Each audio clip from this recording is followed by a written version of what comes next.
So welcome. आज हम करने वाले हैं थर्मोडायनामिक्स के question of GATE XE of the year 2012। ठीक है, 2012 के। तो स्टार्ट करते हैं। फर्स्ट क्वेश्चन क्या दे रखा है उन्होंने, consider a piston cylinder arrangement containing a gas. Okay, this is a piston cylinder arrangement like this is piston, this is cylinder and system is heated by placing on it top of burner. तो इसको heat कर रहे हैं हम, that is heat supply कर रहे हैं by placing it on the top of burner. ठीक है, तो क्या हो रहा है, the system is under going.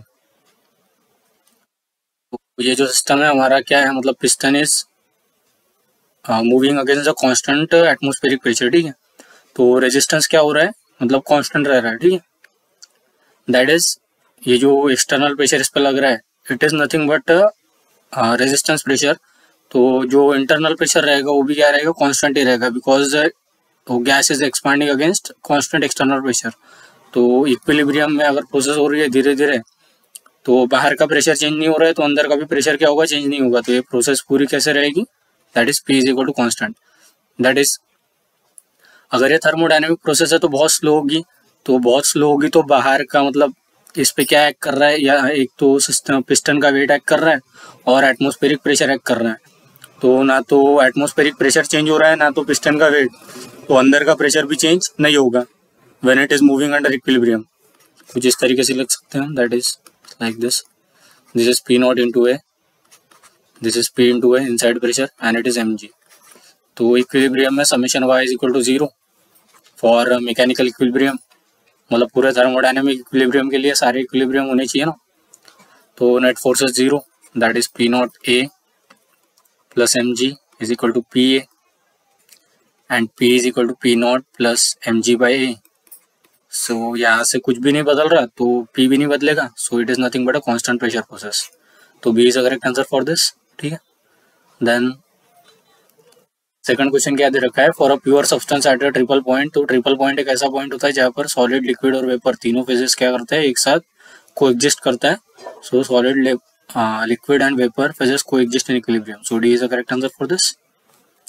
और के लिए क्या हो जाता है, ट्रिपल पॉइंट पे pressure is nothing but 0.611 kPa and temperature is 0.01 degree Celsius.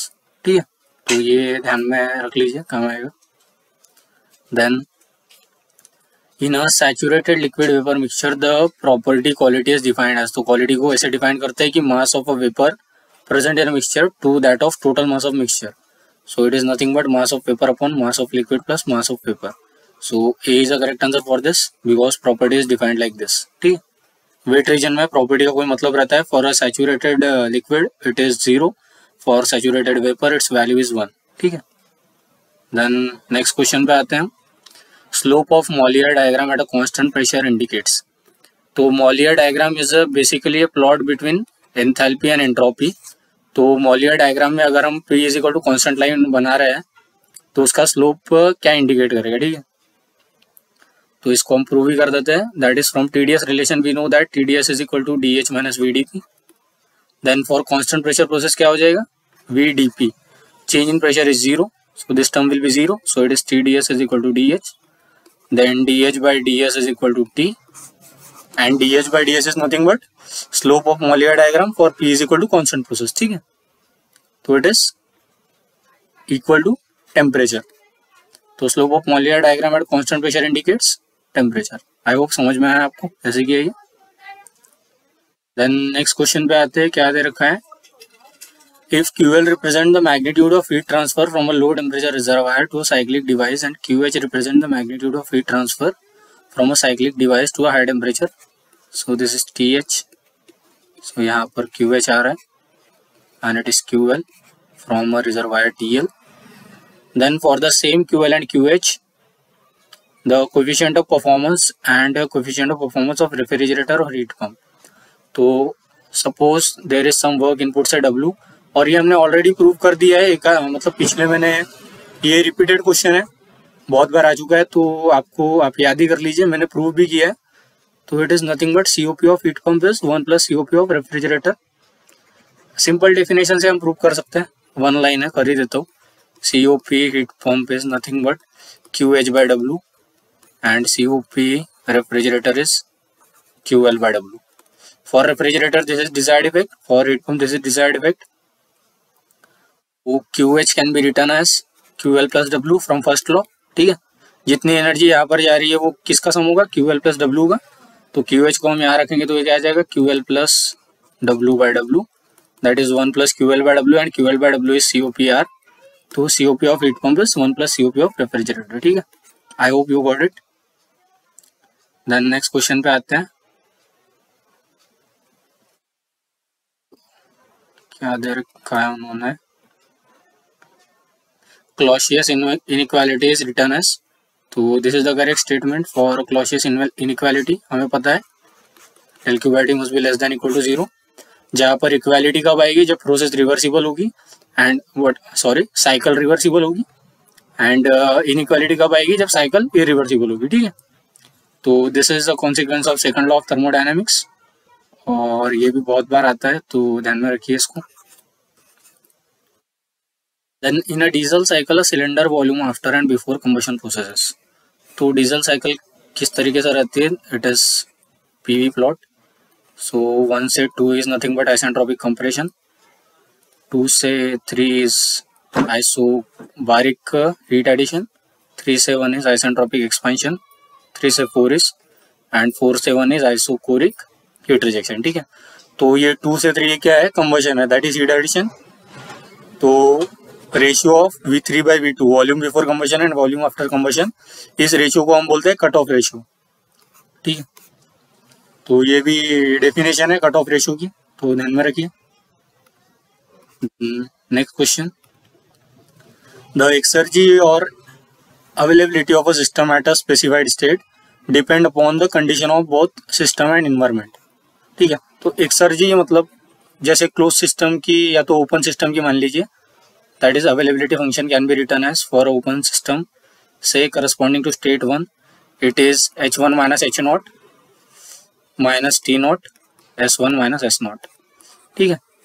तो क्लोज सिस्टम, हाँ ओपन सिस्टम के लिए कुछ इस तरीके से लिखते हैं हम अवेलेबिलिटी, और क्लोज सिस्टम के लिए that is U1 minus U0 plus P0 V1 minus V0 minus T0 S1 minus S0। तो क्या हो जाता है, मतलब ये 1 और 1 जो स्टेट है वो तो सिस्टम के करस्पॉन्डिंग है, लेकिन ये नॉट वाली जो स्टेट है वो डेड स्टेट के करस्पॉन्डिंग है, और डेड स्टेट मतलब इन्वायरमेंट, ठीक है। तो मतलब ये जो स्टेट है वो इन्वायरमेंट के करस्पॉन्डिंग है। तो ये जो एक्सर्जी या अवेलेबिलिटी जिसको हम बोलते हैं, that depends upon both system as well as environment. तो it depends upon condition of both system and environment, ठीक है। तो C is the correct answer for this. Then coming to the next question, क्या दे रखा है उन्होंने for question number 9, in each of the following choices there are 2 expressions given, select the choice that gives first defining the expression for volume expansivity and second expression of volume expansivity for ideal gases। तो इसमें से पहला volume expansivity दे रहा है, देता है हमको, मतलब पहली वॉल्यूम एक्सपेंसिविटी की डेफिनेशन दी है, और उसमें से, और सेकंड है वॉल्यूम एक्सपेंसिविटी का expression for an ideal gas. तो volume expansivity beta for an any substance is defined as change in volume per unit original volume per degree rise in temperature at constant pressure, ठीक है। तो this is nothing but a definition of volume expansivity. तो ये भी है और ये भी है, डेफिनेशन तो ए और डी दोनों में सही है। अभी आइडियल गैस के लिए हम इसको इवेल्युएट कर लेते हैं तो हमें पता चलेगा, that is do V by dough T at constant pressure क्या आती है value. So we know that P V is equal to R T, where V is specific volume, and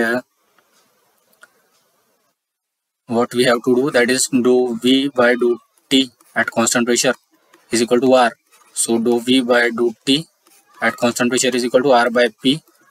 So it is nothing but 1 by, that is r by pv, and we know that from ideal gas pv is equal to rt, so it is rt, so it is equal to 1 by t. तो ये वाली definition correct थी, and 1 by t आ रहा है expression for ideal gas. तो option A is the correct answer. I hope you got it. Then next question पे आते हैं हम। क्या दे रखा है उन्होंने, एक सर्टन मास ऑफ गैस है 0 डिग्री सेल्सियस पे, expanded to 81 times of its original volume, that is V2 is equal to 81 times V1 and T1 is 0 degree Celsius, that is 273 Kelvin, and they are asking the final temperature, that is T2. ठीक है, and it is under adiabatic condition और हम reversible adiabatic मानेंगे because हमारे पास और कोई रास्ता नहीं है निकालने का. So we will do something like this for reversible adiabatic process undergone by ideal gas. We know T V rest power gamma -1 is equal to constant. So T1 V1 gamma -1, T2 V2 gamma -1,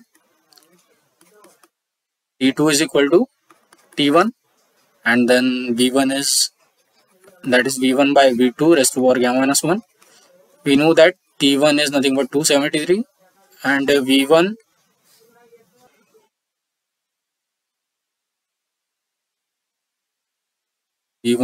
by V2 is nothing but 1 by 81 and gamma here is 1.25 minus 1. तो ये solve करने के बाद हमारी T2 की value आएगी kelvin में और T2 इज इक्वल टू जो केल्विन में वैल्यू आएगी उसको 273 से माइनस करेंगे हम, तो हमारा आंसर आ जाएगा for question number 10. Let me see, it is B. तो ऑप्शन बी आ जाएगा हमारा. आफ्टर मतलब ये यहाँ से केल्विन में आएगा फिर उसको 273 से माइनस करेंगे तो डिग्री सेल्सियस में आ जाएगा. ठीक है, तो स्ट्रेट फॉरवर्ड था, ये कीवर्ड था यहाँ पर. ठीक है,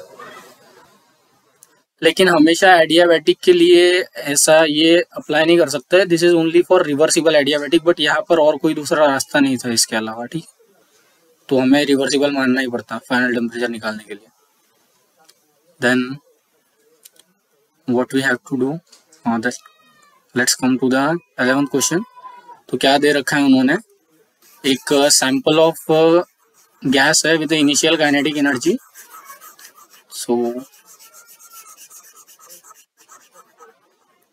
it is heated from, मतलब इनिशियली E है, that is E1 is equal to E at T1 is equal to 27 degree Celsius, that is 300 Kelvin, and E2 is equal to question mark at T2 is equal to 327 degree Celsius, that is 600 Kelvin. ठीक है, तो हमें पता है E is proportional to T, that is absolute temperature for an ideal gas.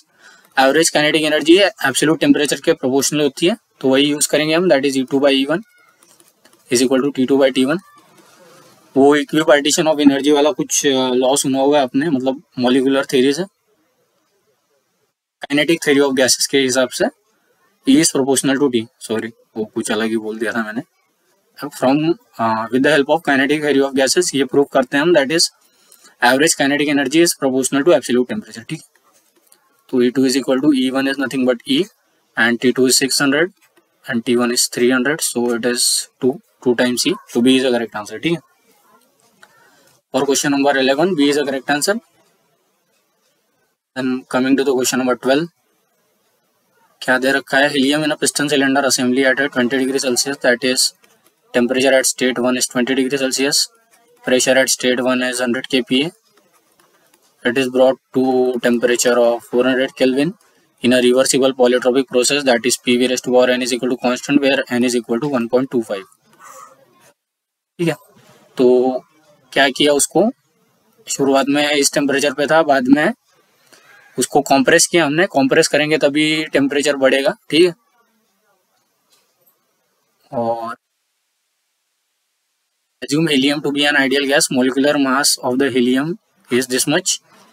Then specific work पूछा है उन्होंने, तो स्पेसिफिक वर्क कैसे निकालते हैं for any polytropic process. We know that W is equal to integral PdV and if it is polytropic then it is P1 V1 minus P2 V2 upon n-1. ठीक है, and for helium ideal gas है तो इसके लिए P1 V1 is nothing but MrT1 minus MrT2 upon n-1 and it is specific work है तो मास इधर ले जाएंगे हम, तो it is R times T1 minus T2 upon n-1, तो it is nothing but W by M, that is work done in kilojoule पर kg. तो यहाँ पर क्या क्या चैलेंज है, R निकालना है, तो R कैसे आ जाएगा, R for helium is nothing but universal gas constant bye molecular mass. तो R की प्रॉब्लम सॉल्व हो गई, तो यहाँ से R आ जाएगा. एंड T1 उन्होंने दे के रखा है, T2 भी दे के रखा है, N दिया है, तो let me calculate it for you, क्या आता है answer. So it is T1 is 273 plus 20 minus it is 400 divided by 0.25, and R is nothing but R bar, that is 8.314, and it is 4.003 is minus 888. तो D is a correct answer for this. Solve करेंगे ये वाला expression तो answer आ जाएगा. ठीक है. Then coming to the question number 13 पे आते हैं हम. अभी मिक्सचर वाला क्वेश्चन है ये. मिक्सचर की एंट्रोपी चेंज निकालनी है हमें. तो क्या दे रखा है उन्होंने, एक 32 kg of oxygen, that is mass of oxygen is 32 kg. ठीक है. And we know that number of moles is equal to mass by molar mass. तो number of moles of O2 क्या हो जाएंगे, 32/32, बिकॉज मोलर मास 32 है oxygen का, तो it is 1 kilomole. इसका यूनिट क्या होता है, kg/kmol मॉलिक्यूलर मास का. तो number of moles of oxygen is 1 kilomole. Similarly 28 kg of nitrogen, that is mass of N2 is 28 kg. So number of moles of N2 will be equal to 1 kilomole. ठीक है. Then gases are at the same pressure before and after mixing. ठीक है. Then if R is a universal gas constant, then change in entropy of a mixture is. So for a gas mixture, if gases are at same pressure before and after the mixture, ये keyword है. अगर ऐसी conditions है तो entropy change of mixture can be calculated as -R times summation Ni ln xi. ठीक है. Where Ni is a number of moles of ith component and xi is a mole fraction of ith component. तो it is -R, it is NO2 ln xO2 plus N2 ln xN2. ठीक है. तो mole fraction, let me erase upper one.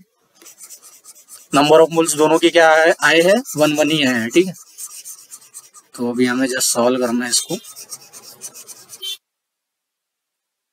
हो जाएगा ये delta S mixture will be equal to, it is universal gas constant, sorry, तो it is R bar minus, ये minus sign का ध्यान रखिए. ठीक है. माइनस आता है बाहर, and it is NO2 is nothing but 1 and ln xO2 is 1/1 + 1, that is 1.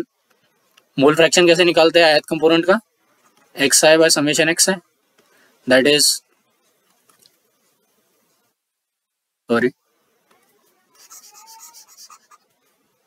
Mole fraction of ith component is number of moles of ith component upon total number of moles.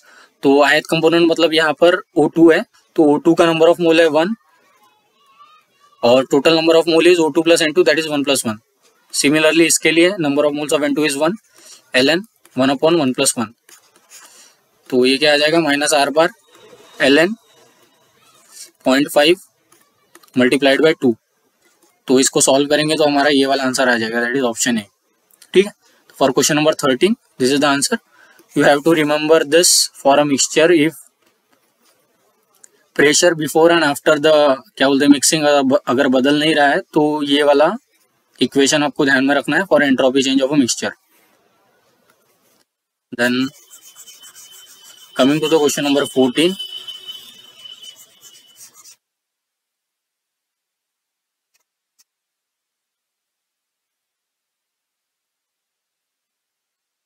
मैं इसका proof अलग से एक video बना के डाल दूंगा, वो एंट्रोपी चेंज ऑफ मिक्सचर कैसे आता है करके. ठीक है. अगर किसी को डाउट होगा तो. नेक्स्ट क्वेश्चन पे आते हैं. Consider 2 Carnot heat engines A and B operating in series. Engineer receives heat from a reservoir at 1750 Kelvin. So this is engine A. It is receiving heat, say Q1, developing work W1, and reject heat to another reservoir, say at temperature T. So it is Q2. ठीक है. तो engine B क्या कर रही है, receives a amount of energy same as that rejected by A, that is it is receiving Q2, developing some work W2, and reject heat to another reservoir, that is 320 Kelvin. So it is Q3. Then in both the cases the engine produce the same amount of, same नहीं है, some amount of work, ठीक है, सम है, same मत पढ़ लेना नहीं तो पूरा प्रॉब्लम ही गलत हो जाएगा, मैंने पढ़ लिया था। If the thermal efficiencies of both the engines are same, thermal efficiency same है दोनों इंजन की, देन टेम्परेचर इज अप्रोक्सीमेटली, तो फॉर क्या बोलते हैं, reversible heat engine we know that thermal efficiency is nothing but TL by TH, तो for A it is 1 minus TL is nothing but T and TH is 1750, and NB 1 minus TL is nothing but 320 and TH is nothing but T, तो NA और NB को equate करेंगे तो क्या आ जाएगा, T 1570 1 minus 320 by T, so it is T square is equal to 320 into 1750, 1 1 cancel हो जाएगा, माइनस माइनस कैंसिल हो जाएगा, ये इधर जाएगा ये इधर आएगा, तो T स्क्वायर हो जाएगा, ठीक है, इतना तो आता ही होगा, इंटू 1750 आफ्टर सॉल्विंग, तो 14 का आंसर आ जाएगा और 14, let me see it is B, ठीक है, या आप इसको बस सॉल्व करना है, वही है। देन नेक्स्ट क्वेश्चन पे आते हैं, वो थोड़ा ज़्यादा इंटरेस्टिंग है और इन्वॉल्व भी है।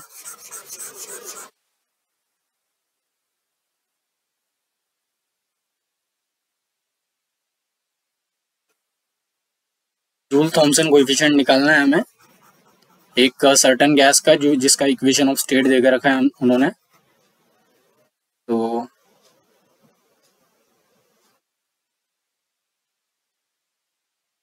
लेट मी सी, तो 15 है, ठीक है। तो जूल थॉमसन कोएफिशिएंट हम थ्रॉटलिंग के लिए डिफाइन करते हैं, मतलब थ्रॉटलिंग प्रोसेस के वजह से ये वाला मतलब टर्म आता है ध्यान में, तो क्या होता है, it is nothing but do T by dough P at constant H, H is equal to constant, तो इस तरीके से कुछ डिफाइन करते हैं, it is nothing but mu J, तो ये कब आता है, मतलब एट कांस्टेंट एंथैल्पी, तो हम एंथैल्पी चेंज का फंक्शन, मतलब एंथैल्पी चेंज निकाल लेते हैं और बाद में उसको जीरो इक्वेट करते हैं, तो वहां से हमें जूल थॉमसन कोएफिशिएंट का एक्सप्रेशन मिल जाता है। तो मैं आपको करके ही दिखाता हूँ। सपोज एंथैल्पी को हम consider enthalpy as a function of pressure and temperature, तो suppose Z is a function of X comma Y, तो इसको हम ऐसे लिखते हैं ना, D Z is equal to do Z by do X at X equal to constant D X plus do Z by dough Y at Y is equal to constant D Y, ऐसे लिखते हैं, partial differentiation के rules हैं। तो similarly H is a function of P comma T है, तो इसको कैसे लिखेंगे, D H is equal to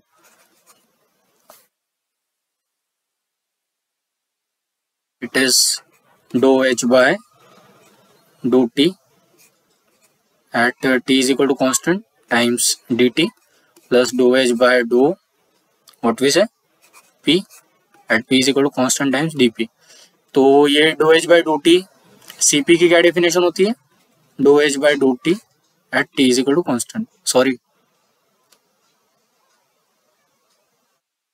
it is at y is equal to constant, it is at x equal to constant, so it is p and it is t, तो at p is equal to constant ये cp की definition होती है, तो यहाँ से आ जाएगा cp dt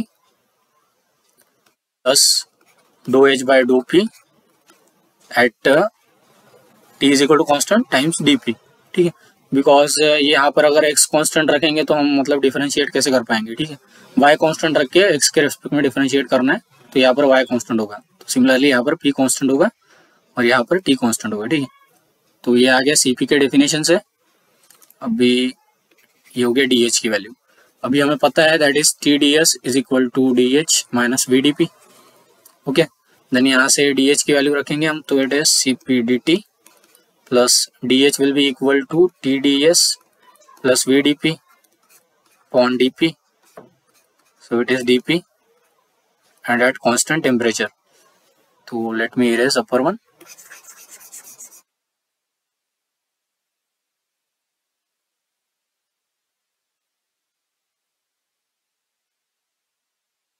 ये कैसे आ जाएगा, it is DH is equal to CP dt plus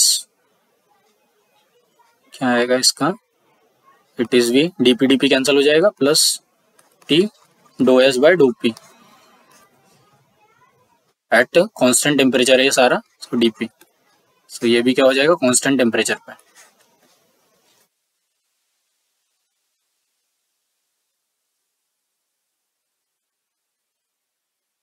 so it will be like this, तो अभी हमें एंट्रोपी और प्रेशर का रिलेशन तो नहीं पता, हमें प्रेशर और वॉल्यूम का रिलेशन पता है।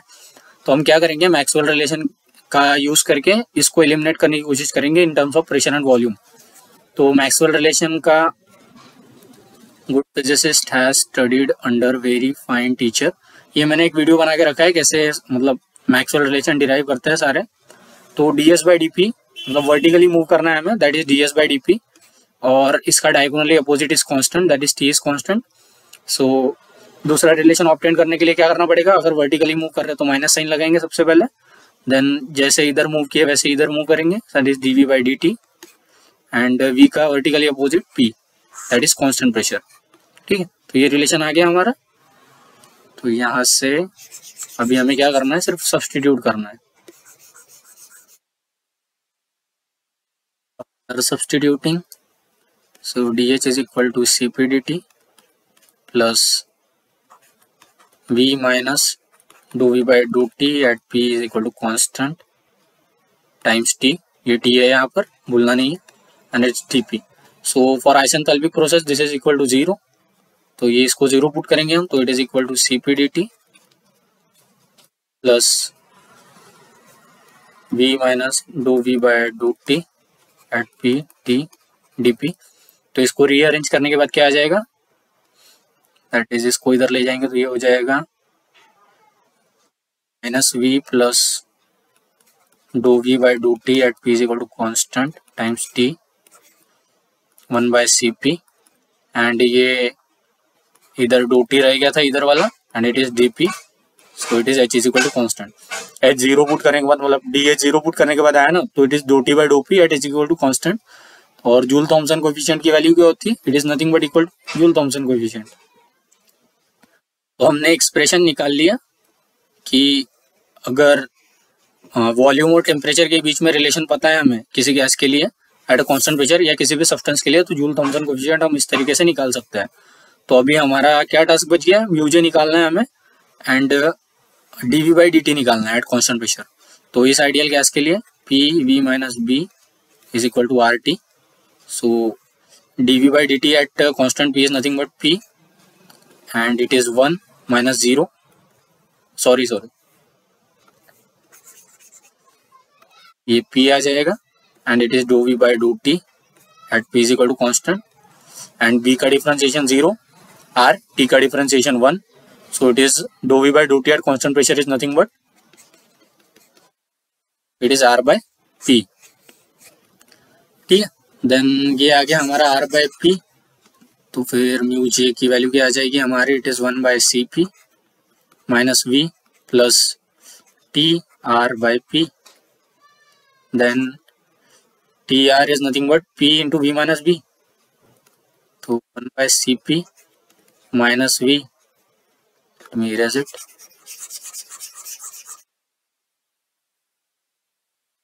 Plus T R S P v minus p upon p, it is 1 by cp minus v plus v minus b, तो it is minus b by cp। ठीक है, तो म्यू जे की वैल्यू क्या आ जाएगी, minus B by C, C is the correct answer for this. I hope मैं समझ में आया होगा आपको जो भी किया मैंने, या तो प्रूव ही कर दिया मैंने पूरा। देन नेक्स्ट क्वेश्चन पे आते हैं, 16।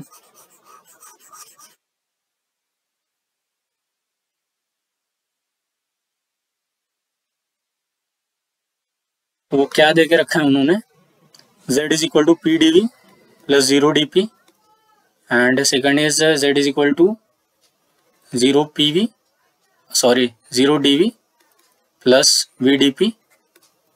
तो इसको क्या करेंगे हम, M D X plus N D Y से कंपेयर करेंगे। ठीक है, सारे टर्म्स को। तो पहले इसमें that is D V is nothing but D X, तो सपोज डी जेड को हम ऐसे लिख सकते हैं, और अगर D Z thermodynamic property represent कर रहा है तो क्या होना चाहिए, doh M by dough Y at X equal to constant must be equal to doh N by dough Y at Y is equal to constant. ये वाली कंडीशन एग्जैक्टनेस की सेटिस्फाई होनी चाहिए अगर जेड को थर्मोडायनेमिक प्रॉपर्टी रिप्रेजेंट करना है तो इसको इसके साथ कंपेयर करेंगे तो m की वैल्यू क्या आ जाएगी, पहले के लिए m is nothing but equal to p n is nothing but equal to 0, dx is dv, मतलब x is v, x की value v, dx is dv तो x is v and y is p। तो doh m that is doh m by doh y करना है ना, तो doh m is nothing but m is p and doh y is p, तो doh m by doh y is 1 and doh n by doh x is doh n by doh x, और doh n is 0, मतलब n is 0 and doh n by doh x will be equal to 0। तो doh m by doh y 1 आ रहा है, doh n by doh x 0 आ रहा है, तो ये दोनों बराबर नहीं है, तो it can not represent thermodynamic property. Similarly ये आर्गुमेंट फॉलो करते हुए एग्जैक्टनेस की कंडीशन चेक करेंगे आप सभी के लिए, तो कौन सा सेटिस्फाई करेगा for question number 16, C will satisfy. ठीक है, तो C is the correct answer for this. Then coming to the question number 17, क्या दे रखा है उन्होंने, vapour pressure of a liquid ammonia in a vicinity of the triple point can be expressed as like this, in a similar manner vapour pressure of solid ammonia. Then ये liquid ammonia का और solid ammonia का इस तरीके से represent करते हैं हम। Then temperature and pressure at triple point, तो ट्रिपल पॉइंट पे क्या होता है, सॉलिड लिक्विड वेपर तीनों को एग्जिस्ट करते हैं, तो वही यूज करेंगे हम। तो इसको इक्वेशन 1 देंगे, इसको इक्वेशन 2, इक्वेशन 1 माइनस इक्वेशन 2 करेंगे, तो it is 3063 by T minus 3754 by T is equal to 15.16 minus 18.17। तो इसको सॉल्व कर लेंगे हम, तो यहाँ से हमारा टी निकल के आ जाएगा, और जब टी निकल गया तो इसमें से किसी भी एक इक्वेशन में पुट कर देंगे, बिकॉज पी टी और व्हाट वी से प्रेशर और टेम्परेचर एक यूनिक होता है for any substance corresponding to its triple point. Pressure और टेम्परेचर की एक यूनिक वैल्यू होती है, तो टेम्परेचर निकल के आ गया तो प्रेशर भी निकल के आ जाएगा। तो for question number 17 it is option D. ठीक है, तो डी आंसर आ जाएगा आफ्टर सॉल्विंग। टी के लिए सॉल्व करना है, देन टी की किसी भी एक में पुट कर देना है। अगर आपको डाउट हो रहा होगा तो दोनों में पुट कर देना, आंसर वही आने वाला है पी के लिए। ठीक है, तो टी आ गया, पी आ गया, तो option D is the correct. Then latent heat of vaporisation, तो यहाँ से क्लॉसियस क्लैपिरॉन इक्वेशन यूज करेंगे हम। dp by dt sat is equal to hfg by what we say t sat to vfg। तो यहाँ पर hfg निकालना है हमें, और vfg निकालने का कुछ रास्ता, लेट मी डू इट। तो dp by dt साइड क्या आ जाएगा हमारा, इसको डिफ्रेंशिएट करते हैं हम, ln p plus 3063 by T equal to 15.16। तो इसको डिफ्रेंशिएट करेंगे, ln p का differentiation 1 by P and dp by dt sat, मतलब dp by dt with respect to temperature कर रहा है, and it is 3063 by T square, minus आ जाएगा 1 बाई टी का differentiation minus T square is equal to 0। So dp by dt at sat is equal to 3063 p by T square. तो ये तो आ गई dp by dt सैट की value. देन हमें निकालना है लैटेंट हीट ऑफ वेपराइजेशन। ठीक है, और ये हमारा क्लैपिरॉन इक्वेशन, तो यहाँ से हम क्या करेंगे,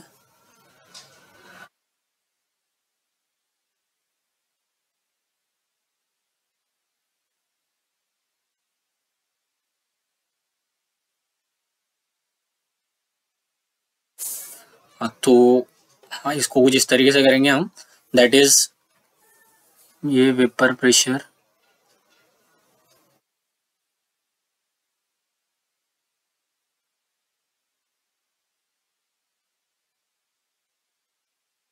हमारे पास और कोई रास्ता नहीं है आइडियल गैस इक्वेशन यूज करने के अलावा।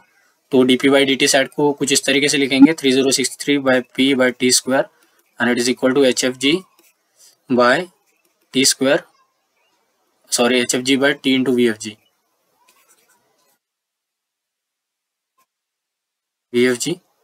तो फाइनली क्या आ जाएगा हमारा, that is 3063 P VFG by T equal to HFG, and we know that from ideal gas PV is equal to RT, where V is specific volume, or Vg minus Vf is nothing but equal to nearly equal to Vg. Why? Because ये जो compressed liquid होता है उसका volume that is Vf saturated liquid का as compared to gases काफी कम होता है, तो इसको Vg लिख सकते हैं हम. तो फिर आइडियल गैस इक्वेशन लगाएंगे हम, तो ये कुछ ऐसे आ जाएगा, that is 3063 अपॉन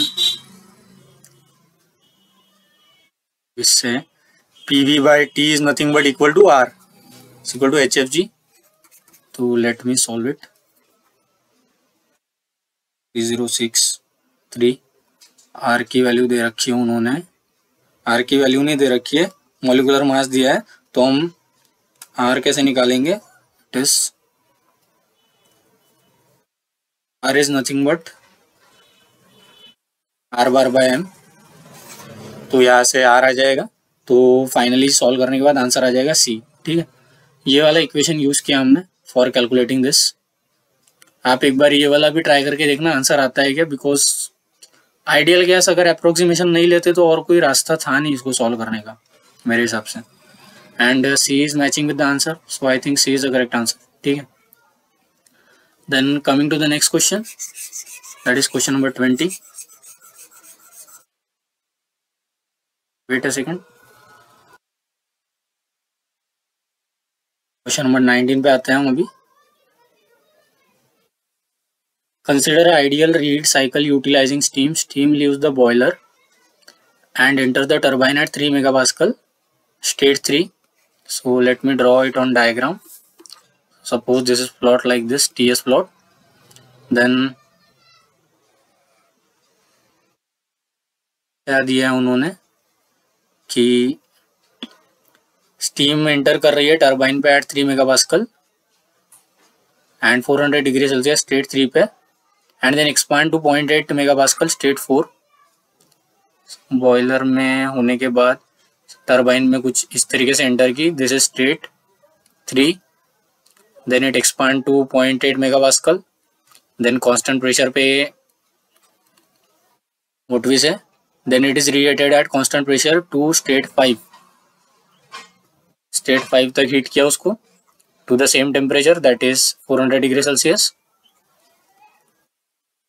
देन वापस फर्दर एक्सपांड किया in a low pressure turbine that is state 6.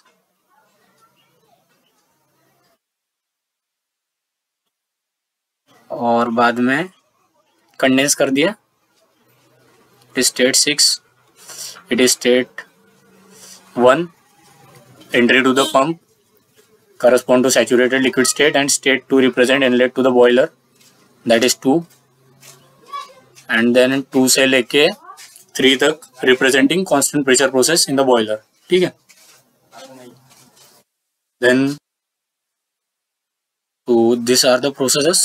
means ideal reed cycle, उसमें क्या होता है, ये जो expand होने के बाद वो saturated region तक expansion करते हैं हम ideal reed cycle में. तो 4 and 6 are corresponding to saturated vapour. ठीक है, तो H1 दे रखा है उन्होंने, H3 भी दे रखा है, H4 भी दे रखा है, H5 भी दे रखा है. Heat transfer in boiler is approximately, तो क्यू बॉयलर हमें पता है क्या होता है, that is nothing but H3 minus H2. ठीक है, तो H3 तो नोन है, H2 कैसे नोन होगा, H1 नोन है, H2 नोन नहीं है. तो for pump work we know that integral VdP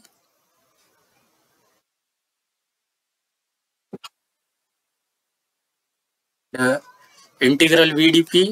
so specific volume दे रखा है दैट इज 0.0, और इंटीग्रल VdP. और पंप क्या है, मतलब पंप इनकम्प्रेसिबल लिक्विड हैंडल कर रहा है. तो ये जो 1 से 2 जो जा रहा है, मतलब वॉल्यूम में काफी चेंज आ नहीं रहा है, तो volume is nearly constant, so it is DP. So it is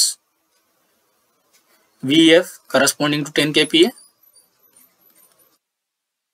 DP is overall pressure rise from 1 to 2. तो 2 पे कितना प्रेशर है, दैट इज 300 मेगापास्कल, 3 मेगापास्कल मतलब 3000 किलो पास्कल. और स्टेट 1 पर it is 10 kilo pascal, that is -10। तो pump work आ जाएगा हमारा, let me calculate, 3000 minus 10 into 0.00101. So pump work will be 3.0199. It's in kilojoule per kg. तो ये आ गया हमारा पंप वर्क। देन ये तो हो गया फ्लो वर्क के लिए लिखा वाला एक्सप्रेशन। देन हम पंप वर्क को और अलग तरीके से रिप्रेजेंट कर सकते हैं, like this in terms of enthalpy, that is enthalpy rise H2 minus H1। So H2 यहाँ से आ जाएगा H1 plus WP, तो WP is 3 point something and H1 is 191.81, so H2 will be 194.829, it will be in kilojoule per kg। तो H3 पता है हमें, H2 पता है, तो Q बॉयलर क्या आ जाएगा, H3 minus H2, so it is 323030.8, तो it is 3035।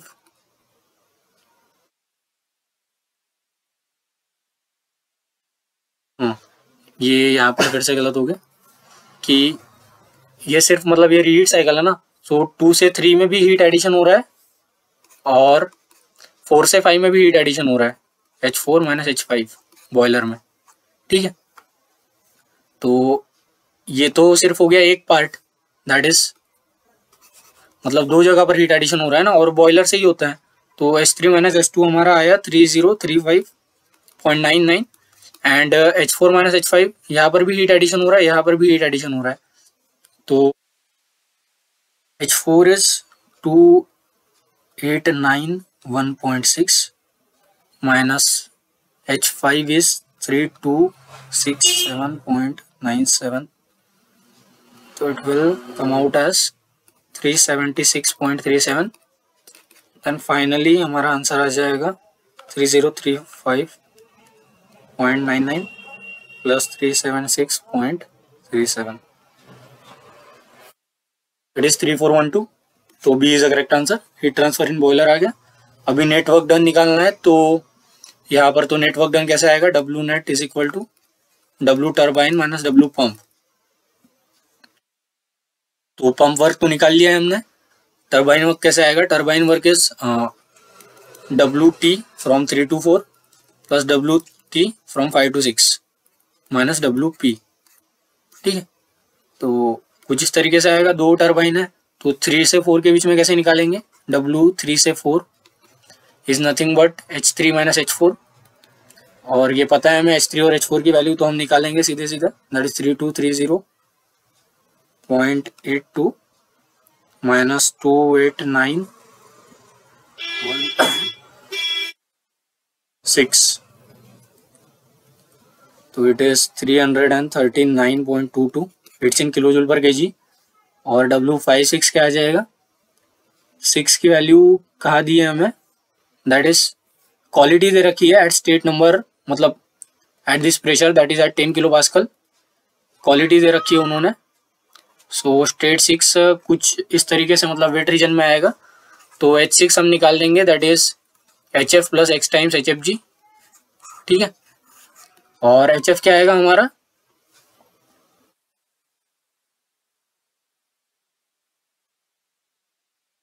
Wait a second,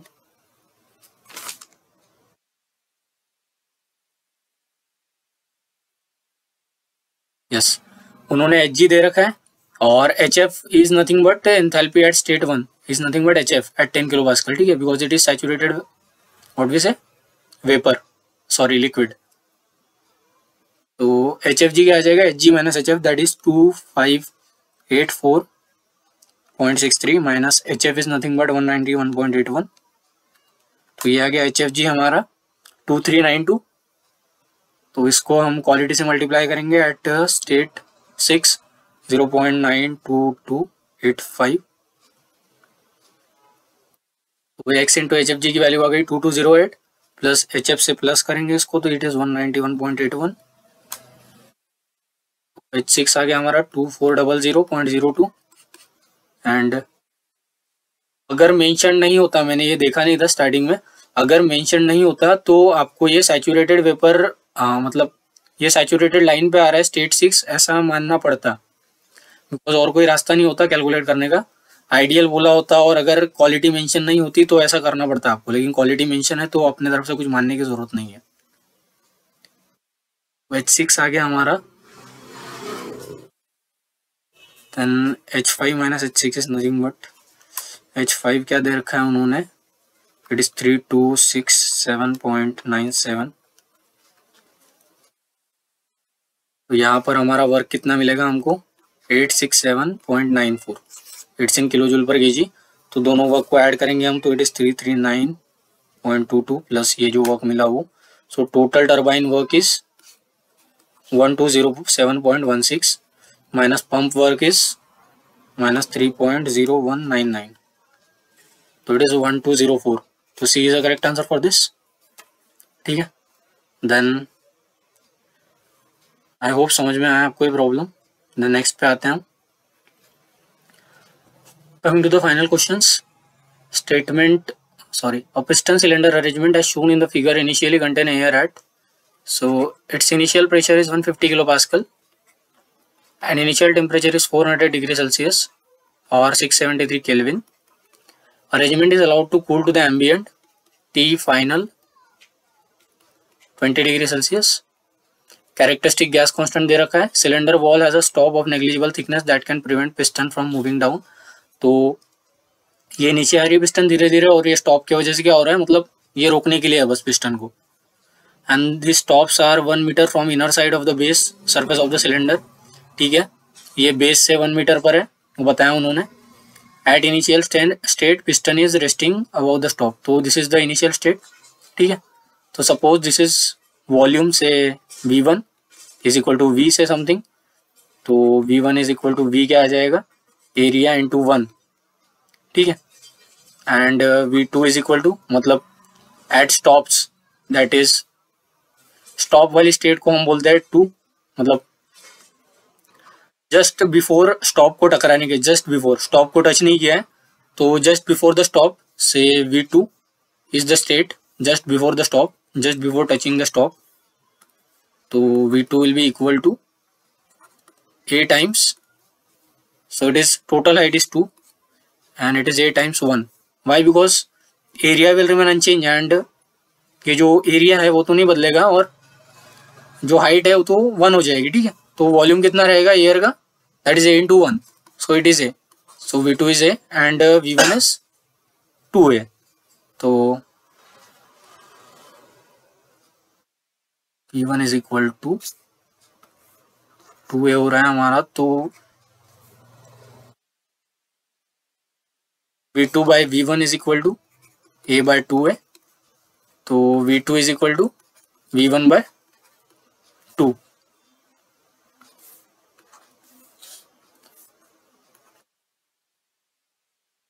ठीक है, तो यहां से हमारा आ गया वॉल्यूम। नेक्स्ट क्या है, और स्टेट 2 क्या है, मतलब जस्ट टच होने के पहले वाली स्टेट। तो हम पीवी प्लॉट पे रिप्रेजेंट करेंगे तो कैसा आएगा ये, पहले मैं वैल्यूज कैलकुलेट करता हूँ, फाइनली हम प्लॉट करेंगे। पूछा नहीं है फिर भी ऐसे ही P1 T1 दे रखा है। तो ये क्या हो रहा है, मतलब पिस्टन डाउन आ रही है तो अंदर कुछ प्रेशर है एयर का और ये स्टॉप पर टकराई नहीं है, तो पिस्टन की FBD बनाएंगे तो कैसा आएगा, its weight will be mg and outside pressure will be P0A and inside pressure will be Pi into A। तो P0A और mg तो बदल नहीं रहे, मतलब यहाँ से टकराने तक, बाद में रिएक्शन आएगी वो अलग बात है, उसकी बात नहीं कर रहे हम, टकराने से पहले तक तो अंदर वाला प्रेशर भी नहीं बदल रहा। तो ये प्रोसेस कौन सी है, that is constant pressure process. ठीक है, तो ये यहाँ से प्रूव हो रहा है, ऊपर भी हमने ऐसा ही क्वेश्चन किया था एक। So this process is nothing but constant pressure process from 1 से लेके 2 तक, और 2 जस्ट बिफोर टकराने के है। ठीक है, इस पे आने के पहले जस्ट बिफोर, सो कांस्टेंट प्रेशर प्रोसेस है, तो it is nothing but P1 V1 by R T1, mass will not change, so it is P2 V2 R T2, that is mass at state 1 is equal to mass at state 2. From ideal gas equation it can be written like this, RR will get cancelled, P1 is equal to P2, constant pressure process, so V1 T1 is equal to V2 T2। तो क्या हो जाएगा हमारा, T2 निकालना है हमें, T2 will be equal to T1 into V2 by V1 and T1 by 2, T2 is equal to V2 by V1 की value रखने के बाद तो T2 आ जाएगा हमारा, that is 673 divide by 2, that is 336.5 kelvin. तो ये आ गया हमारा T2, लेकिन फाइनल टेम्परेचर क्या है 293 केल्विन। तो T2 क्या है, T2 is more than T final temperature. तो क्या होगा, मतलब ये पिस्टन यहाँ पर आके टकराएगी, ठीक है, सबसे पहले स्टॉप से, और बाद में कांस्टेंट वॉल्यूम पर हीट क्या होगी, रिजेक्ट होगी, हीट बाहर जाएगी। कब तक, जब तक T2 और T फाइनल बराबर नहीं हो जाता, मतलब जब तक फाइनल टेम्परेचर अचीव नहीं हो जाता है, क्या बोल रहा हूँ मैं, मतलब जब तक फाइनल टेम्परेचर अचीव नहीं हो जाता तब तक हीट क्या होगी, रिजेक्ट होगी एट कांस्टेंट वॉल्यूम। तो ये किस तरीके से दिखेगी हमें process on PV plot, it will look something like this. अबे नहीं खेला। तो पीवी प्लॉट पे किस तरीके से दिखेगी process, it will be like this. तो 1 से जो 2 है स्टेट पर, इट इज कांस्टेंट प्रेशर, 1 से लेके 2, देन 2 से लेके फाइनल स्टेट तक इट इज कांस्टेंट वॉल्यूम, ठीक है। तो pressure will be less than the initial pressure, so this is final state. इस तरीके से दिखेगी कुछ प्रोसेस। देन T2 मिल गया हमें, अभी फाइनली क्या है, वॉल्यूम कांस्टेंट रह रहा है, ठीक है, that is V2 is equal to V final. फिर आइडियल गैस इक्वेशन लगाएंगे तो क्या आएगा, P2 V2 by R T2 is equal to P final V final by R T final. V final और V2 बराबर है, देन P फाइनल निकालना है हमें, P final is equal to T final by T2 and it is equal to P2 and T final is nothing but 293, T2 is 336.5 and P2 is 150।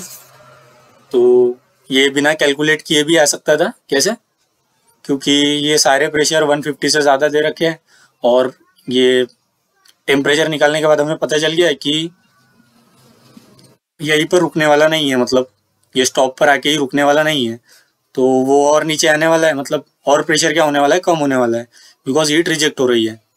तो final state हमारी initial से तो कुछ कम ही आएगी। तो ये जो सारे ऑप्शन है उसमें से सिर्फ एक ही ऑप्शन फिट बैठ रहा है, दैट इज 130.7, और कैलकुलेट करने के बाद भी फाइनल प्रेशर 130.7 ही आ जाएगा। Then specific work done by the air during the process, area under the PV diagram, ठीक है। तो because W is equal to integral P dV and ये क्या हो रहा है, वॉल्यूम, सॉरी ये प्रोसेस गलत दिखा दी मैंने, वॉल्यूम कम हो रहा है, ठीक है। तो आएगा कुछ इसी तरीके से, लेकिन ऐसा आएगा, that is this is say initial state, this is final state, this is second state and this is third state, ठीक है। तो it is nothing but compression process. तो स्पेसिफिक वर्क क्या आएगा, for W is equal to W1 से 2 plus W2 से 3, तो W2 to 3 is 0, why, because it is a constant volume and dV is equal to 0, so W1 to 2 is nothing but P dV 1 से 2 pressure is constant, so it is 1 V2 minus V1 and इसको solve करेंगे हम, तो W is equal to P is nothing but P1, V2 is V1 by 2 and it is V1, so it is minus P1 V1 by 2 and P1 V1 is nothing but RT1 by 2 from ideal gas equation। तो RT1 by 2 करेंगे तो इसका answer आ जाएगा D 96.67। So D is the correct answer and thanks for watching. कोई doubt है तो comment कीजिए।